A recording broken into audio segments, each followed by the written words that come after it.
Start recording. Okay.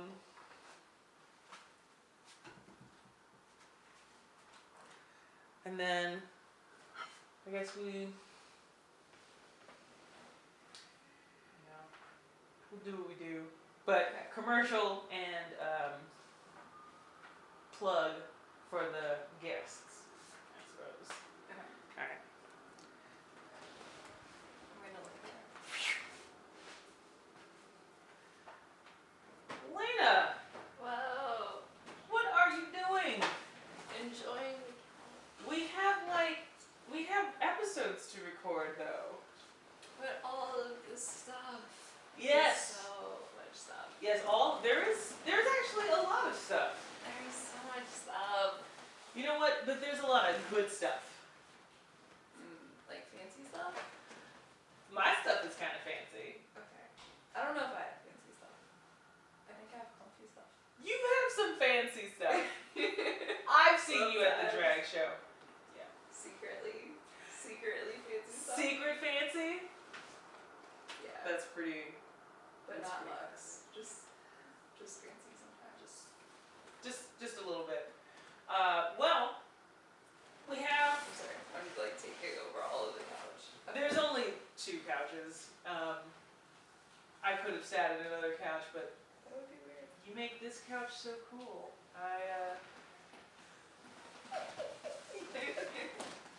I just try to be cool. That is my goal in life. Just trying to be like the cool kids. Oh, there's a sad song about cool kids and sneakers. All the other kids with their bums out. Yeah. It's a violent song about outrunning a gun. I've never actually listened to the words of that song. You should go back. Yeah, it's actually about sneaker violence. Really? Yes. Like. I know, right? Wow. Okay. It was always so trendy though. That's Like, I not heard an it. issue. I heard that song like every grocery store.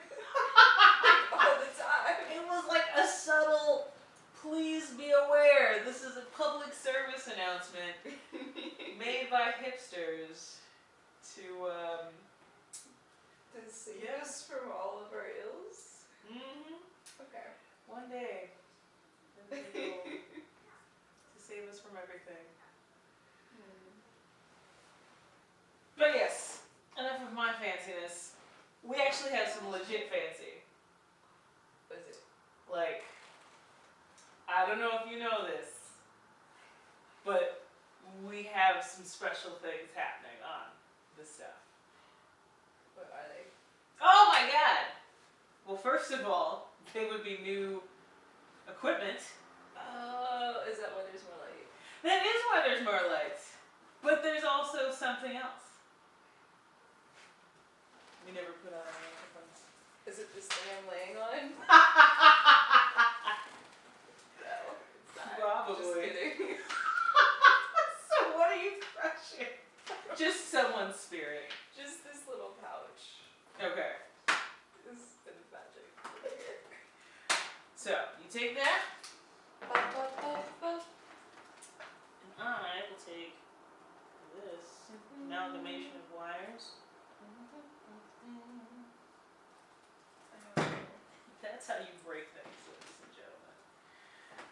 Here are the stuff. We value our corporate sponsors. Oh man, this one is like oddly directed. It's not directed away from my face. Someone took all of the time to wind this one up, only for me to completely screw it up. Okay. Chin, fist, lapel leg.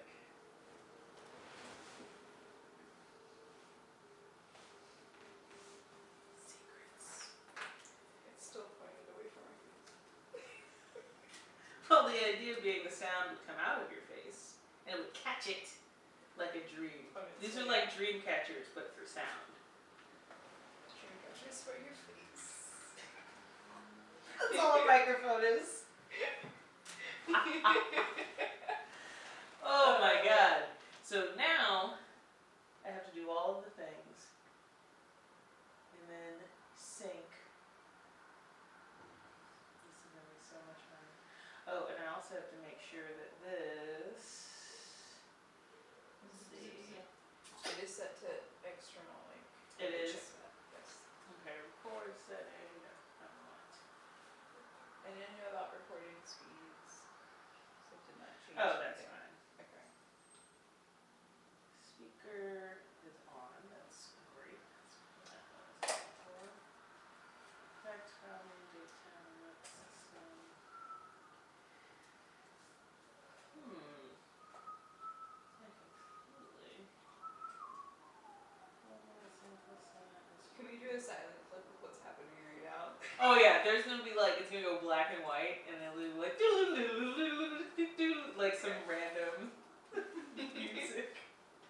Okay, I did not watch the video, and I knew I would forget. Where's the setting for external? Is it under record? Because I don't see it. Sorry.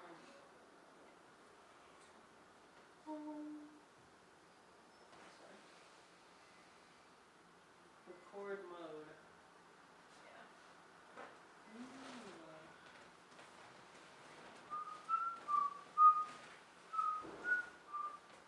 Yes, but how did you get to that setting? Oh, I just pushed the wherever it is over here. For mode? The thing that says record mode. Absolute genius. Okay. The rest of the other record setting is weird. Alright, so you will probably be glad to know that you are now wearing a microphone. An active microphone. Yes. How? Let's see. Oh, and I have proof somewhere.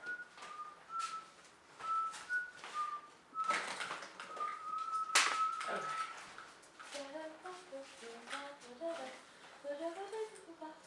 So now I should be able to hear. Oh, you should probably turn on your microphone. Ha ha. And Test. Test. mine says that it is already Test. on.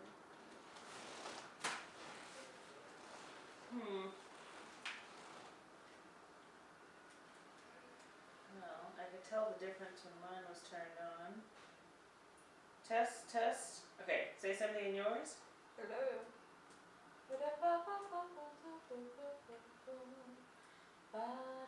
Yeah, we should both be coming in. Oh, this Coming is in good. loud and clear. All right. Even though I can't actually hear anything on these headphones, I trust it's happening. I'm sure it is. Okay.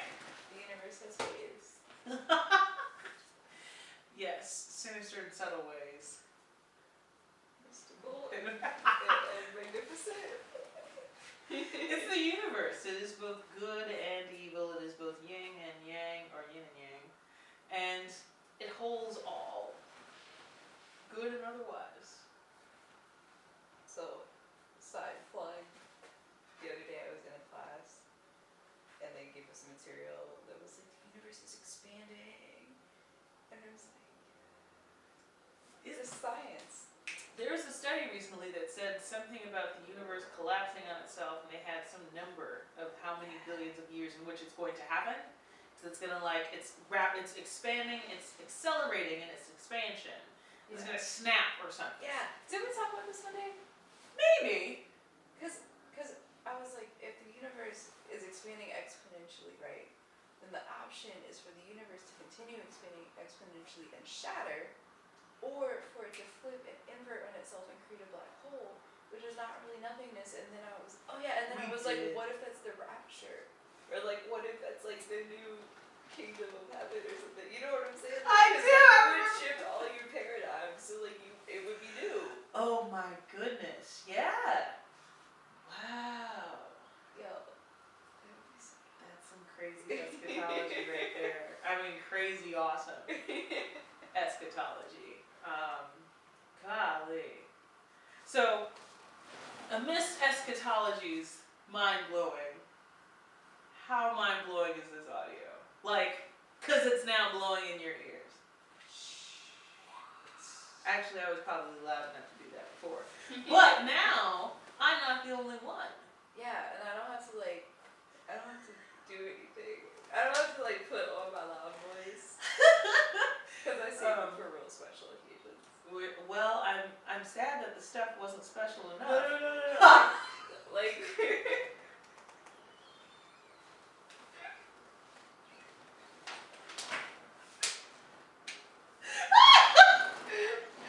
it's different. Okay. I see how it is. This reserve sound. The loud voice. Alright, the loud Okay. voice is for saving small children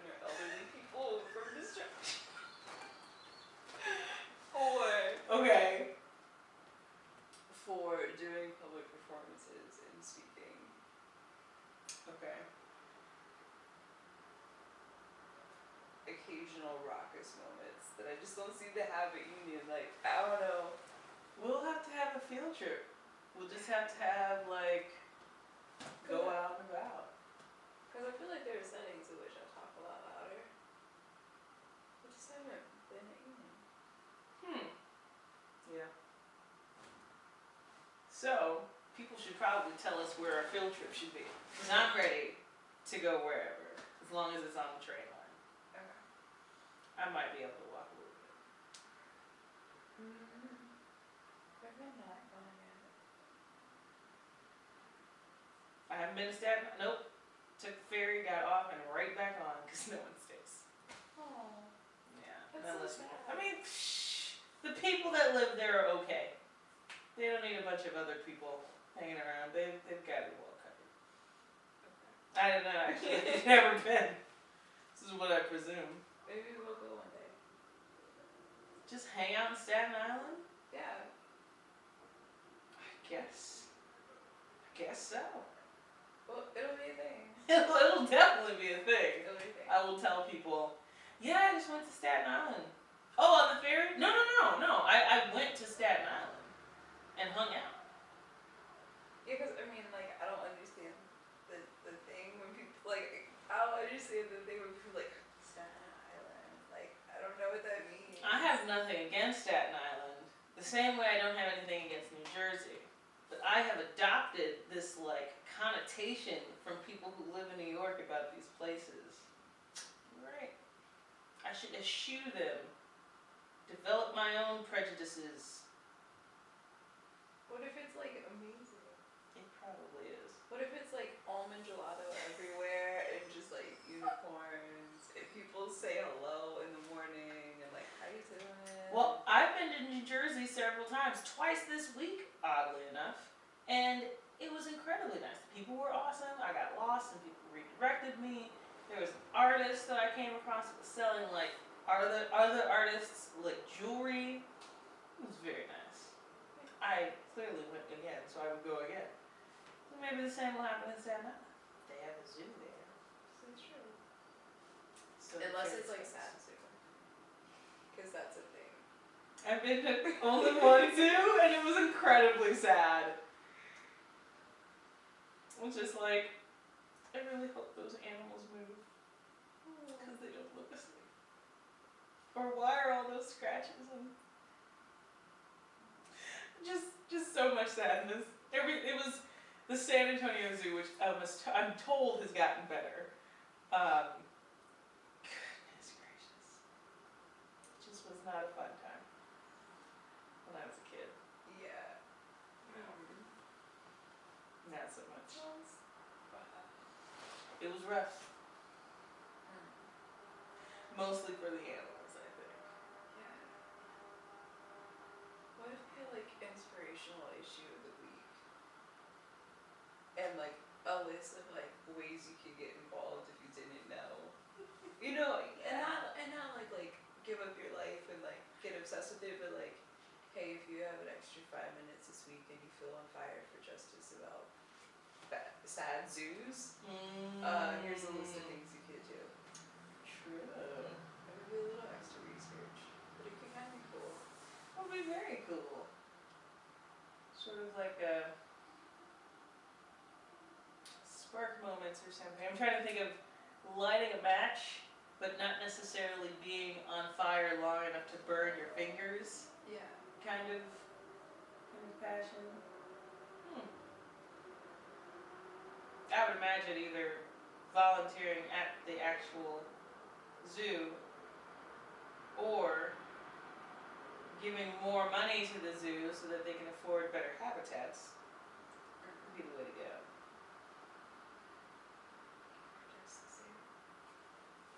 Actually, so when I was a kid, and the circus would come to town, to the fairgrounds, Yes. there would be people, right? Like, maybe like 10, 15, 20 people at the intersection where you would turn into the fairground with signs about, like, the elephant and, like, you know, and it was, Wow. because I guess, I'm trying to remember, I guess there was, like, elephants and tigers. And bear.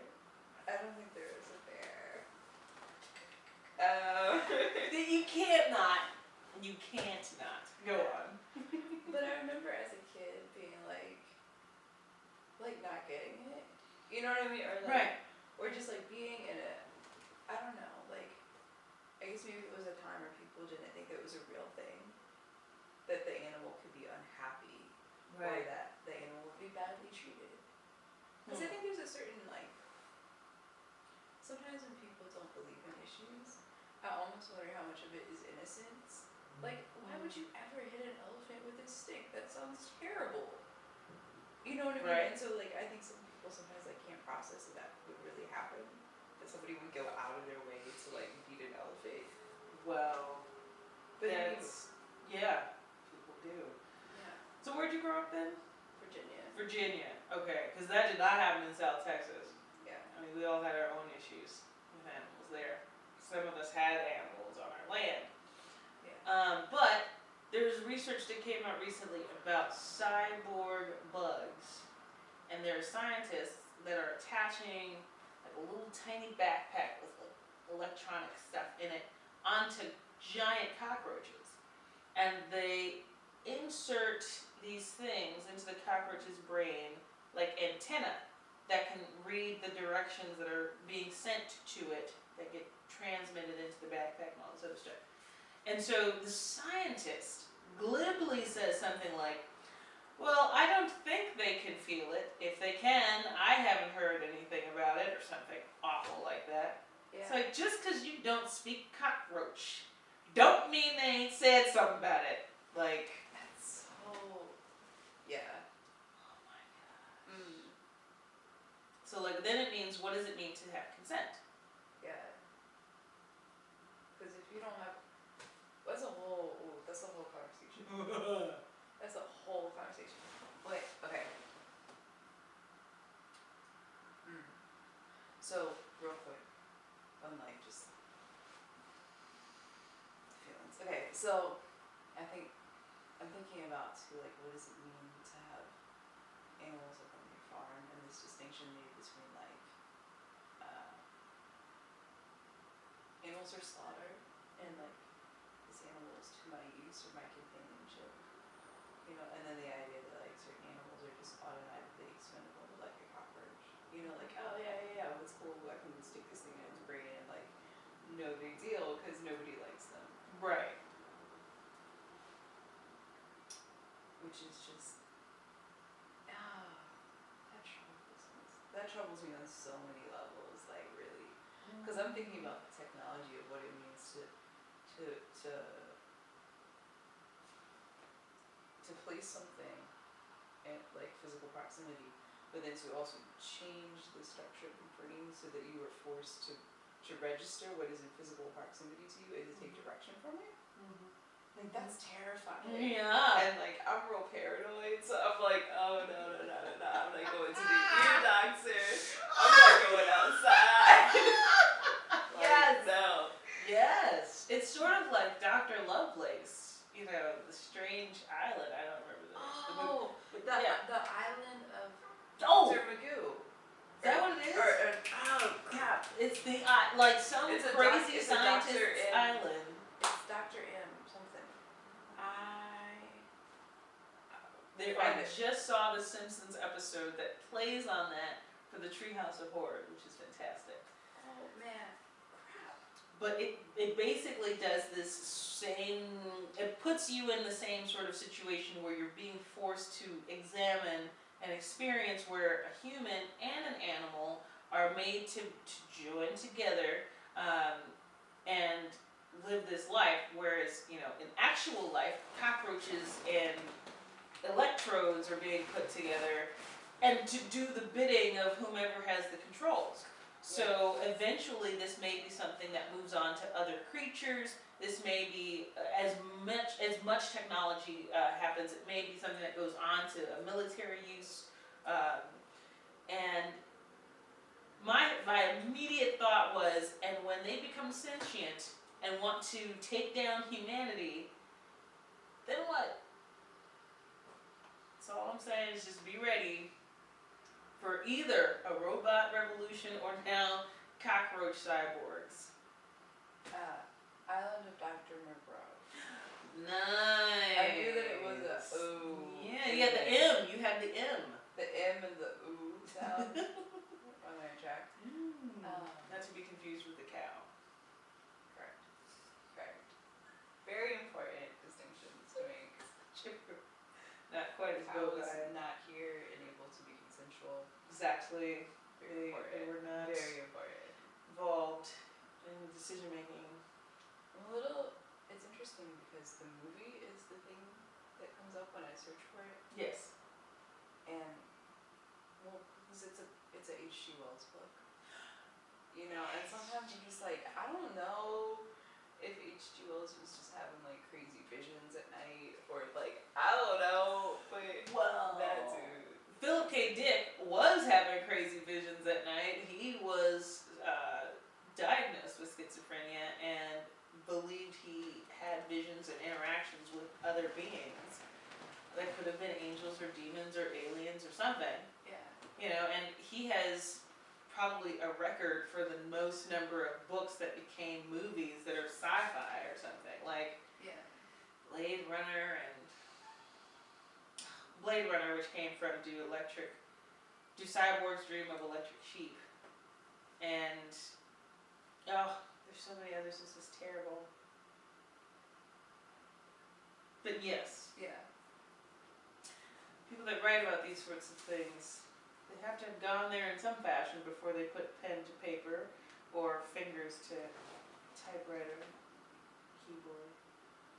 Her voice to digital. Exactly. I was like, or fingertips to screen. Yes. Speaking of which, okay, Oculus Rift. Do you know what this is? It's okay to say no. It's brand new. Okay, cool. I was gonna say, I don't know. Awesome! Oculus Rift is virtual reality machine. It was created by this like 20-year-old or something. Well, he was 20 at the time in California, who just like figured it out in his garage. Oh, virtual reality. There you go. Got it, guys. Science.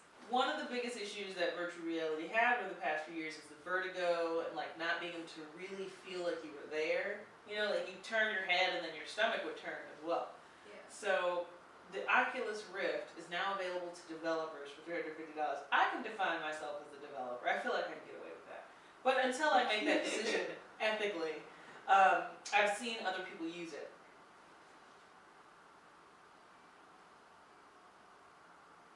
Yo, I'm just trying to think about what that means for like church. Of course. Because I know that's where you want to go. You know what I mean? It just seems like your logical follow-up question. Like, Well, what does it mean for? It could be. Because I would say this. There's a group of people that do a whole bunch of React videos. Elders react, kids react, teens react, YouTubers react. And there's a video of elders reacting to the Oculus Rift. Oh, okay. If you haven't seen it, Okay, no, this makes my brain feel less weird because it's like, I feel like I've heard this thing, but I don't know what it is, and that must have been some weird, like, background YouTube ad thing, like, okay. Mm-hmm. Yes, so it's sort of it's a black box that looks like a basic viewfinder without the circle on the top. It's all black, and there's a thing like a dome that goes over your head so that it fits down. So you put that on and it sort of takes care of your peripheral vision, right? And then you also have headphones on top of that. So these individuals that have been, I believe retirement age or older, something like that, who were around before TVs had remotes, you know, are experiencing virtual reality. Yeah. The uses range from roller coaster simulations to doctors potentially being able to practice different surgeries and more. So, you know, scientists being able to simulate space travel, etc. But for this new space, then it is going to become a new, absolutely non-existent before space. It is like your personal holodeck. Yeah. Right? I'm interested in how it's going to become social. Right. So how you can meet other people in space who are also using these things. What that's going to mean.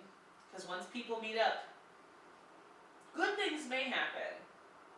But the percentage of bad things that happens is Yeah. there. There's a play right now, I don't know if it's still playing downtown in Manhattan, it's called The Nether. And it essentially has something very similar. The Nether is a place that you can go on to. It's virtual reality sort of thing. And the main character is investigating an individual who has a space that's very popular. But it's also very like blocked off security wise. And so you can only get in if you're a certain person, over a certain age, and all these screenings and such. And what goes on in that space is deplorable.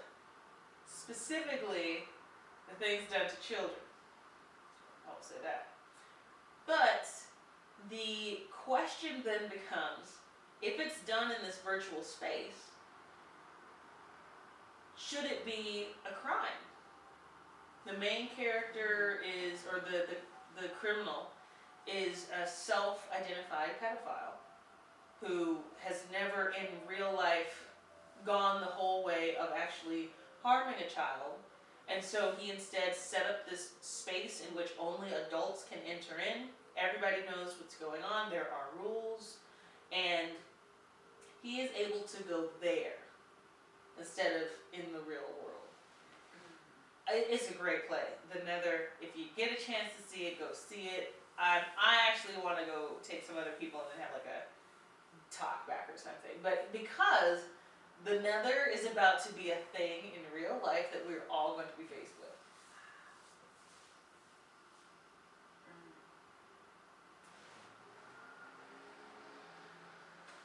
So I'm thinking about like astral projection and like all these other ways that we've conceptualized like out of body experience, and those being real, or most of us feeling like those are real. Like even Yes. if it's not here, it's still real in some capacity. Right. And I feel like I can see the argument and the usefulness for things like that to be good, right? And by things like that, I mean like an alternative virtual space or an alternative non-physical space, I think is how I like to think of it. Okay. But somewhere in my core, I believe that anything you do, whether you imagine it or dream it or like do it with your body, it's still real.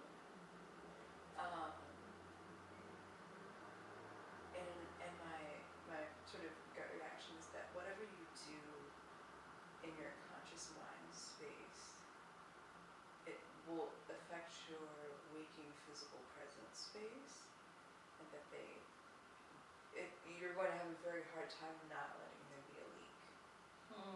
And so you might not do, so if you take the case of the Nether, like that person might not actually do that specific